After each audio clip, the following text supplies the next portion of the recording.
ફરી એકવાર આપ સર્વ વિદ્યાર્થી મિત્રોનું હાર્દિક સ્વાગત છે। આજે ધોરણ 3ના ગુજરાતી વિષયના પાઠ નંબર 7 એક છલાંગે દરિયો કૂદ્યો ના ભાગ 1 વિશે અભ્યાસ કરીશું। ચાલો ગાઈએ ગીતડું। બાળકો, તમને હનુમાન દાદા તો ખૂબ જ પ્રિય હશે અને તેનાથી પણ વધારે પ્રિય તેમની ગદા હશે, બરાબર ને? અને તમે બધા હનુમાન દાદાનું કાર્ટૂન પણ જોતા જ હશો, બરાબર ને? સાચી વાત છે ને? તો ચાલો આજે આપણે આવો જ હનુમાન દાદાનું એક સરસ મજાનું ગીત ગાઈએ। લંકા તારી સળગી ગઈ, પૂંછડી મારી સાજી રહી, તેલ પણ તારું, ગાભા પણ તારા, દિવાસળી પણ તારી ગઈ, પૂંછડી મારી સાજી રહી, સળગ્યા મકાનો ને સળગ્યા મહેલો, ઊભી બજાર પણ સળગી ગઈ, પૂંછડી મારી સાજી રહી। જુઓ, હનુમાન દાદાએ કેવું પરાક્રમ કર્યું છે। તેમણે રાવણની સમગ્ર લંકાને સળગાવી દીધી અને શું કહે છે કે તેલ પણ તારું હતું અને ગાભા પણ તારા હતા અને દિવાસળી પણ તારી હતી અને છતાં મારી પૂંછડીને કંઈ ન થયું। એટલે કે લંકાના બધા જ મકાનો સળગી ગયા, મહેલો પણ સળગી ગયા અને ઊભી બજારો પણ સળગી ગઈ, છતાં પણ હનુમાન દાદાની પૂંછડીને કંઈ થતું નથી। તમે રામાયણની સિરિયલમાં હનુમાન દાદાના આ પરાક્રમ વિશે તો જોયું જ હશે, બરાબર ને મિત્રો? તો ચાલો બાળકો, આપણે એક વાર્તા દ્વારા હનુમાન દાદાના જીવન વિશે સરસ મજાની માહિતી મેળવવાનો પ્રયત્ન કરીએ। જુઓ, એક સરસ મજાનું જંગલ હતું। અહીં તમે જોઈ શકો છો કેવું સરસ મજાનું જંગલ છે। જંગલમાં માતા અંજની અને પિતા કેસરી સાથે પુત્ર હનુમાન રહે। એટલે કે હનુમાનના માતાનું નામ અંજની હતું અને તેમના પિતાનું નામ કેસરી હતું। સમજ પડી ને? પિતા આખો દિવસ કામકાજ માટે ઘરની બહાર રહે અને રોજ સવારે ઘરેથી જાય અને સાંજે પાછા આવે। બાળકો, તમારા પિતાજી પણ કામકાજ માટે સવારે જતા રહેતા હશે અને સાંજે તેઓ પાછા ફરતા હશે। તેવી રીતે આ હનુમાનના પિતાજી પણ રોજ સવારે કામકાજ માટે જતા રહે અને સાંજે પોતાનું બધું જ કામ પતાવી અને પાછા ઘરે આવે। હનુમાનના પિતાજી તો કામકાજ માટે ઘરની બહાર જતા રહે, પરંતુ ઘરમાં નાનકડા હનુમાન પોતાની માતા સાથે વાતો કરે, તેમની સાથે રમે અને માતાના કામકાજમાં મદદ પણ કરે। હવે હનુમાન તો ખૂબ જ સ્ફૂર્તિલા હતા, બધા જ કામ ખૂબ જ ઝડપથી પતાવી દે, તેને કોઈ પણ કામ આપીએ તો ફટાફટ કરી નાખે, તમારી જેમ જ। બાકીનો બધો સમય તે માતા સાથે વાતો કરે અને રમે।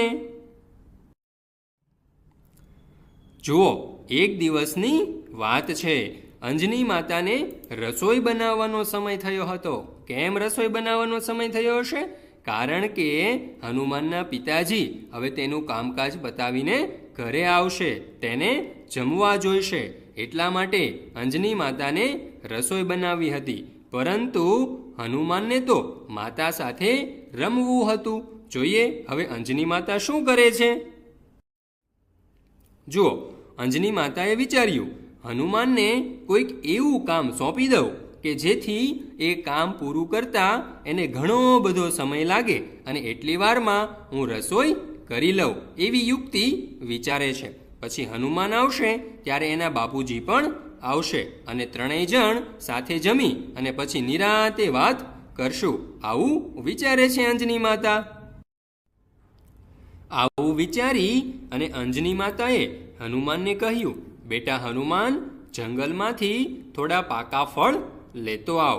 તો હનુમાન કહે, જી માતાજી। એવું કહી અને હનુમાન તો જંગલ તરફ ચાલી નીકળ્યા પાકા ફળ લેવા માટે। બાળકો, આપણે બધા ફળ મોટા ભાગે પાકા જ ખાતા હોઈએ, પરંતુ એક ફળ એવું પણ છે કે જેને આપણે કાચું પણ ખાઈ શકીએ। વિચારો જોઈએ, એ ફળ છે કેરી, જેને આપણે કાચી અને પાકી એમ બંને રીતે ખાઈ શકીએ। હનુમાન તો ઘરની બહાર નીકળ્યા અને પોતાના જમણા હાથનો અંગૂઠો પકડ્યો। અરે, શું થયું? હનુમાન તો મોટા ને મોટા જ થવા લાગ્યા, હાથ પણ લાંબા ને લાંબા જ થવા લાગ્યા।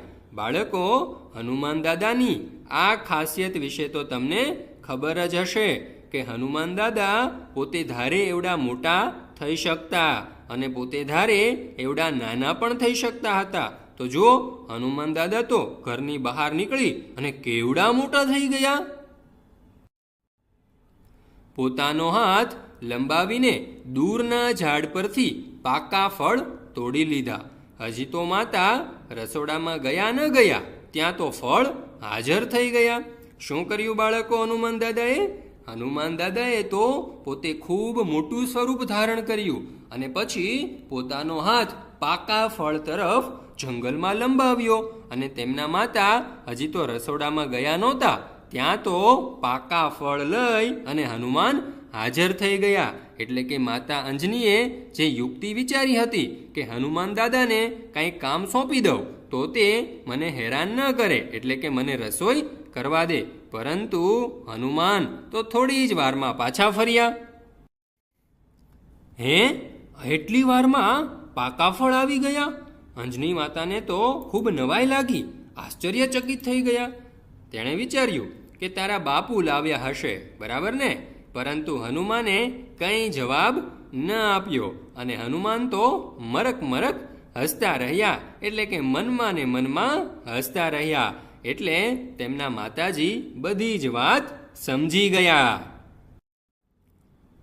અંજની માતા સમજી જાય છે અને પછી કહે છે, મને ખબર છે જમણા હાથનો અંગૂઠો પકડીને તને મોટા થતા આવડે છે, એટલે તે જરૂરથી મોટા થઈ અને જંગલમાંથી પાકા ફળો લઈ લીધા હશે, બરાબર ને? પરંતુ હનુમાન શું કહે? ચાલો ને માં, આપણે કંઈક રમીએ. પરંતુ હનુમાનને તો રમવાની તીવ્ર ઈચ્છા થઈ હતી, એટલે તે વારંવાર માતાને રમવાનું કહ્યા કરે. અંજની માતાએ હનુમાનને વિનંતી કરતા કહ્યું કે ના બેટા, હમણાં તારા બાપુજી આવશે, એમના માટે હજુ જમવાનું બનાવવાનું પણ બાકી છે, એટલા માટે અત્યારે આપણે રમી ન શકીએ, પરંતુ આપણે જમીને પછી રમીશું. પરંતુ હનુમાન તો ખૂબ જ જિદ્દીલા હતા. તે કહે, ના, મારે તો અત્યારે જ રમવું છે. બાળકો, તમે પણ જિદ્દી છો? તમારા મમ્મીને કોઈ વાતમાં હેરાન કરો છો? વિચારજો. ઠીક છે, તું એકલો એકલો બહાર રમ, હું ઘરમાં રસોઈ બનાવું. પણ જોજે પાછો વારે વારે ઘરમાં આવીને મને હેરાન ન કરતો. તો અંજની માતા શું કહે છે? કંઈ વાંધો નહીં, તો તું એકલો એકલો રમ, મારે તો રસોઈ બનાવવાની બાકી છે, એટલે હું ઘરમાં રસોઈ બનાવું છું. પણ હા, એક વાતનું ધ્યાન રાખજે કે વારે વારે ઘરમાં આવી અને મને રસોઈ કરવામાં હેરાન ન કરતો. હનુમાને જવાબ ન આપ્યો, માત્ર મરક મરક હસ્યો. એટલે કે હનુમાને કંઈ જવાબ ન આપ્યો, પરંતુ મનમાં ને મનમાં હસવા લાગ્યા. એટલે તેના મનમાં કંઈક યુક્તિ તો જરૂર ચાલી રહી હશે. તું એમ નહીં માને, લાવ ઘરની જાળી બંધ કરી દઉં. જુઓ બાળકો, અંજની માતા રસોઈ કરવા બેસે છે ત્યારે શું કરે છે કે ઘરનો જે દરવાજો હોય છે તેની જાળી બંધ કરી દે છે, જેથી હનુમાન ઘરની અંદર ન આવી શકે અને અંજની માતાને હેરાન પણ ન કરી શકે. શું કહે છે? પછી તું કેવી રીતે અંદર આવીશ? એમ કહી અને માતાએ તો જાળી બંધ કરી દીધી અને રસોઈ કરવા બેઠા. હવે હનુમાન ઘરની બહાર, કારણ કે માતાએ જાળી બંધ કરી દીધી હતી અને માતાજી હવે નિરાંતે અંદર રસોઈ બનાવવા બેઠા. માતાજી રોટલી બનાવતા જાય અને છાબડીમાં મૂકતા જાય. અહીં ફોટામાં પણ તમે જોઈ શકો છો કે માતા રોટલી બનાવતા જાય અને જે બની ગયેલી રોટલી હોય તેને અહીં છાબડીમાં મૂકતા જાય. તમે પણ આવું દ્રશ્ય તમારા ઘરમાં જોયું હશે જ્યારે તમારા મમ્મી રસોઈ બનાવતા હોય, બરાબર ને? થોડી વાર પછી માએ છાબડીમાં જોયું તો એક પણ રોટલી ન હતી. શું થાય છે? થોડી વાર પછી માતાજી છાબડીમાં જુએ છે તો છાબડીમાં હવે એક પણ રોટલી ન હતી. તેણે આજુબાજુ જોયું પણ કોઈ દેખાયું નહીં. માને વહેમ પડ્યો, એટલે કે અંજની માતાને શંકા જાય છે, એટલે તે મોટા અવાજે બૂમ પાડે છે, હનુમાન. હનુમાને બહારથી જ કહ્યું, હા માં, જો મને ખબર છે કે તે જ રોટલી ખાધી છે, પણ મને એ કહે કે તું અંદર આવ્યો ક્યારે અને કેવી રીતે? જો માને ખબર તો પડી જ ગઈ હતી કે આ બધી જ રોટલી કોણ ખાઈ ગયું છે? હનુમાન. પરંતુ માતાને મનમાં એક પ્રશ્ન થતો હતો કે મેં તો જાળી બંધ કરી દીધી છે, તો હનુમાન અંદર કેવી રીતે આવ્યો હશે અને ક્યારે આવ્યો હશે તે પ્રશ્ન તેને થાય છે. હનુમાન તો માતાનો પ્રશ્ન સાંભળી અને મરક મરક હસવા લાગ્યા અને શું કહ્યું? જો અંગૂઠો પકડીને મોટા થવાય, એમ ટચલી આંગળી પકડું તો નાના પણ થવાય છે. શું કહ્યું હનુમાન દાદાએ? કે જેમ અંગૂઠો પકડીને હું મોટો થઈ શકું, તેમ ટચલી આંગળી પકડીને જેટલું ધારું એટલો નાનો પણ થઈ શકું. તો જોયું બાળકો તમે, હનુમાન દાદા નાનપણથી જ નાના થવાની અને મોટા થવાની બંને વિધિયા જાણતા હતા. એટલે માતાએ કહ્યું કે તું જાળીની વચ્ચેની જગ્યામાંથી અંદર આવ્યો, બરાબર ને? તો હનુમાન જવાબ આપે છે કે હા માં, હું તે જાળીની વચ્ચેની જગ્યામાંથી જ અંદર આવ્યો હતો. ત્યારે અંજની માતા કહે, હે ભગવાન, આ છોકરો મને જંપવા જ દેતો નથી, જંપવા જ દેતો નથી એટલે કે નિરાંત લેવા દેતો જ નથી, મને હેરાન જ કર્યા કરે. એમ કહી અને હનુમાનને લાડથી પોતાના ખોળામાં તેડી લે છે. જુઓ, અહીં તમે ચિત્રમાં પણ જોઈ શકો છો. વાતચીત. તમે ઘરમાં કયા કયા તોફાન કરો છો? તો તમે પણ બાળકો ઘરમાં ઘણા બધા તોફાન તો કરતા જ હશો. જેમ કે દૂધ ઢોળી નાખવું, વસ્તુ છૂટી ફેંકવી, નાના છોકરાને પજવવા, કૂતરાની પૂંછડી ખેંચવી, બિલાડીને નવડાવવી, દિવાલ પર લીટા કરવા અને આનાથી પણ હજી ઘણા વધારે તોફાન કરતા હશો, બરાબર ને?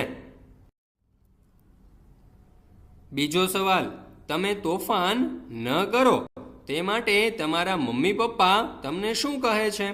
બાળકો તોફાન ન કરે તે માટે મમ્મી પપ્પા તેમના વખાણ કરતા હોય છે અને તેમને કંઈક લઈ આપવાની લાલચ પણ ઘણીવાર આપે છે. આ ઉપરાંત તોફાનથી થતા નુકસાન વિશે પણ ઘણીવાર મમ્મી પપ્પા બાળકોને સમજાવે છે. ત્રીજો સવાલ, તમે કેવી મસ્તી અથવા તો મજાક કરો તો મમ્મી પપ્પા ખુશ થઈ જાય છે? તો ઘણીવાર બાળકો કૂતરા અથવા તો બિલાડી સાથે મસ્તી અથવા તો મજાક કરતા હોય તો મમ્મી પપ્પા ખુશ થઈ જતા હોય. આ ઉપરાંત પણ ઘણી એવી મજાક મસ્તી હોય કે જેનાથી મમ્મી પપ્પા ખુશ પણ થતા હોય છે. ત્યાર પછીનો સવાલ, હનુમાનનું કયું તોફાન તમને બહુ ગમ્યું? હનુમાનના માતાજી રોટલી બનાવતા ગયા અને છાબડીમાં મૂકતા ગયા, ત્યારે હનુમાન ટચલી આંગળી પકડીને નાના થઈ ગયા અને છાબડીમાંની બધી રોટલીઓ ખાઈ ગયા. હનુમાનનું આ તોફાન અમને ખૂબ જ ગમ્યું. પાંચમો સવાલ, હનુમાનને હંમેશા શું કરવું ગમતું હતું? હનુમાનને હંમેશા માતા સાથે વાતો કરવાનું અને રમવાનું ગમતું હતું. છઠ્ઠો સવાલ, હજી તો માતા રસોડામાં ગયા ન ગયા, ત્યાં તો ફળ હાજર. આ વાક્યને આધારે કહો કે હનુમાન ફળ લાવ્યા ત્યારે માતા રસોડામાં હશે? જવાબ, હજી તો માતા રસોડામાં ગયા ન ગયા, ત્યાં તો ફળ હાજર. આ વાક્યને આધારે કહી શકાય કે હનુમાન ફળ લાવ્યા ત્યારે માતા રસોડામાં હશે. માતાએ એવું કેમ માન્યું કે રોટલી હનુમાને જ ખાધી હશે? માતા રસોડામાં ગયા ન ગયા, ત્યાં તો હનુમાનજીએ ફળ તોડી લાવી હાજર કરી દીધા. આ પરાક્રમ પરથી માતાજી સમજી ગયા કે રોટલી હનુમાને જ ખાધી હશે. આઠમો સવાલ, હનુમાન પોતાના શરીરને નાનું મોટું કેવી રીતે કરતા હતા? ઉત્તર, હનુમાનજી જમણા હાથનો અંગૂઠો પકડીને પોતાના શરીરને મોટું કરતા હતા અને ટચલી આંગળી પકડીને પોતાના શરીરને નાનું કરતા હતા. 9મો સવાલ, માતાએ હનુમાનને પાકા ફળ લાવવાનું કેમ કહ્યું હશે? માતાએ વિચાર્યું કે હનુમાનને કોઈ એવું કામ સોંપવું કે જેથી એ કામ પૂરું કરતા એને ખૂબ સમય લાગે અને એટલી વારમાં તે રસોઈ બનાવી શકે. પાકા ફળ શોધવામાં વધારે સમય લાગે, તેથી માતાએ હનુમાનને પાકા ફળ લાવવાનું કામ સોંપ્યું હશે. 10મો સવાલ, આ ઘટના કયા સમયની હશે? સવાર, બપોર કે સાંજની? તમને કેવી રીતે ખબર પડી? બાળકો, આ ઘટના સાંજના સમયની હશે, કારણ કે પિતા આખો દિવસ કામકાજ માટે બહાર રહેતા. રોજ સવારે ઘરેથી જાય અને સાંજે પાછા આવે. માતાએ રસોઈ બનાવવાના સમયે હનુમાનને કામ સોંપ્યું હશે, એટલા માટે આપણે સમજી શકીએ કે આ ઘટના સાંજના સમયની હશે. હનુમાનની જેમ તમારે નાના મોટા થવાનું હોય તો શું શું કરો? દાખલા તરીકે માથા પર ટપલી મારો, કાન ખેંચો વગેરે. જો હનુમાનની જેમ મારે નાના મોટા થવાનું હોય તો હું ચપટી વગાડું, એટલે કે જમણા હાથની ચપટી વગાડતા મોટા થવાય અને ડાબા હાથની ચપટી વગાડતા નાના થવાય. 12મું, તમે હનુમાનની જેમ નાના મોટા થઈ શકતા હોત તો શું શું કરો? હું હનુમાનની જેમ નાનો મોટો થઈ શકતો હોઉં તો દૂર જવા માટે મોટો થઈ જાઉં અને ભીડમાં હું ખૂબ નાનો થઈ જાઉં, જેથી કરીને સરળતાથી જ્યાં પણ પહોંચવું હોય ત્યાં પહોંચી શકું. નીચે આપેલા વાક્યોમાં શબ્દોની ભેળસેળ થઈ ગઈ છે, તો પાઠમાંથી શોધીને સાચા વાક્ય લખો. જુઓ, પહેલું વાક્ય આપેલું છે, હતો બનાવવાનો માતાને સમય થયો રસોઈ. તો આપણે એવો જવાબ લખી શકીએ, માતાને રસોઈ બનાવવાનો સમય થયો હતો. બીજું, એક પણ થોડી વાર જોયું પછી માએ તો રોટલી નહીં છાબડીમાં. એનો સાચો ઉત્તર આ રીતે આવશે, થોડી વાર પછી માએ છાબડીમાં જોયું તો એક પણ રોટલી નહીં. ત્રીજું વાક્ય, લંબાવીને પરથી ઝાડ હાથ દૂરના ફળ તોડી પોતાનો લીધો પાકા. જેનો સાચો જવાબ કંઈક આ પ્રમાણે આવે, પોતાનો હાથ લંબાવીને દૂરના ઝાડ પરથી પાકા ફળ તોડી લીધા. ચોથું વાક્ય, જાય રોટલી જાય મૂકતા બનાવતા અને માતાજી છાબડીમાં. તેનો સાચું વાક્ય આ રીતે બનશે, માતાજી રોટલી બનાવતા જાય અને છાબડીમાં મૂકતા જાય. ત્યાર પછી 5મું, પકડીને થતા અંગૂઠો હાથનો છે તેને મોટા આવડે જમણા. સાચું વાક્ય આ રીતે બનશે, જમણા હાથનો અંગૂઠો પકડીને તને મોટા થતા આવડે છે. જોડીમાં કામ કરો.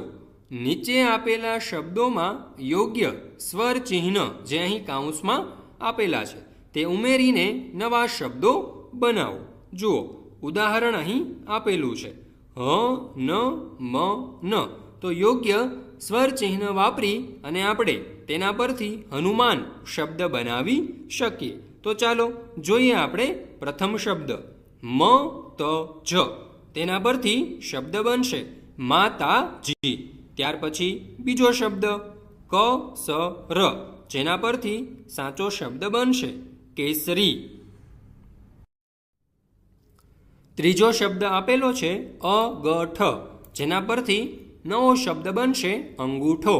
ત્યાર પછી ચોથું અગળ, જેના પરથી નવો શબ્દ બનશે આંગળી.